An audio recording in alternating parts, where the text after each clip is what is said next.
of the year from January to kuman at present weekly jay amo activity jay amo, although an ato HIV testing is not mandatory, so kuan gid jaon free will jaon ng mga tao kung magpa-test sila or dili.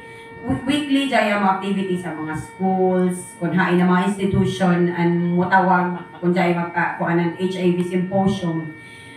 Unlike last year na kada week jay gadget positive isa or duha, kuman from the start ng January up to present, kada semana na mo na tag 50 tag 60 ka buok matest, 0 pa gadget na nato positive. So at least nagkaubos na nato HIV positive.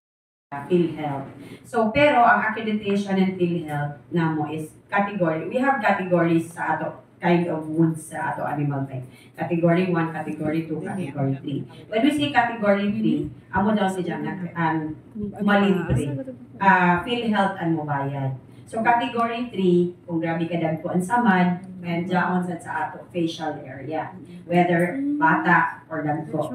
Ang Category 1 is less than 2 weeks, more than 2 weeks na ang samad, dili na mo. Pero magdepende ra sa tagtungod kung magpabakuna pagad siya. Pero kami mismo, di na kami mo kuan mo lang na needed pa nimo kayo. You are within the window period of the kuan.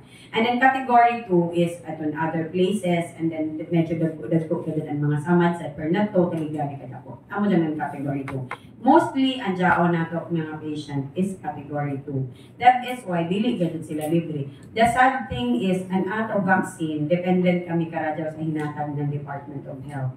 So, kung uno rin dyan sa hinatag namo, dili kami pwede mo hatag ng free kung dili ka Category 3. So, that is why, an ato vaccine mang good is good for 2 person than 1 trial. So, sayang siya kung isaray mo paliton, tapos ikaw ra mismo alone and mo gamit. Pero maya, dili tagpugos na kailangan magbiyat ka na ni mo partner. Kung maka-afford ka, like tag 1-2 ang vaccine, kung di ka ganahan mo buyat ng kapares, why problema? Ilabog na namon isa or depende. So that ang ana sir na mo para makatipid sad mismo ang tungod na dili ni siya mahul and 1-2 kang palit. That is why ang ana ang na nagpabakuna ng animal bite is because nabangaan sila na nila kaugalingon alaga kay di ko sa tigduwa mga anak dili mako so dili ka just na sad magkuan na pagkasayang sad na ila man kuan na nabangaan man sad sila no kuan tana may awareness sad ba na kuan may limitation sa pagpanag mag-take care sa na dili mabangaan gadto na ato kaugalingon la sa mga alaga.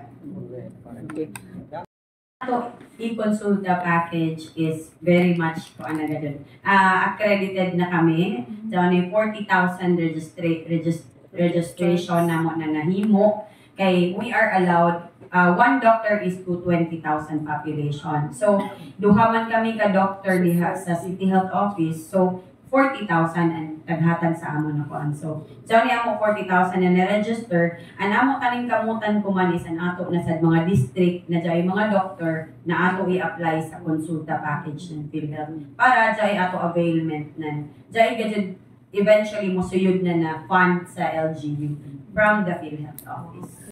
Konsulta package. Ang nakauna good na mo pag-register tag-una gadud na pasalamat kami sa CSWD kay ang amo tag-una pag-register is an ato mga 40s sa entire 54 island barangays para maabot na mo dyan 40,000 kay sayang man gud kay nila man feel that as long as maabot na mo dyan equivalent fund gadud dyan na madawat ng LGU.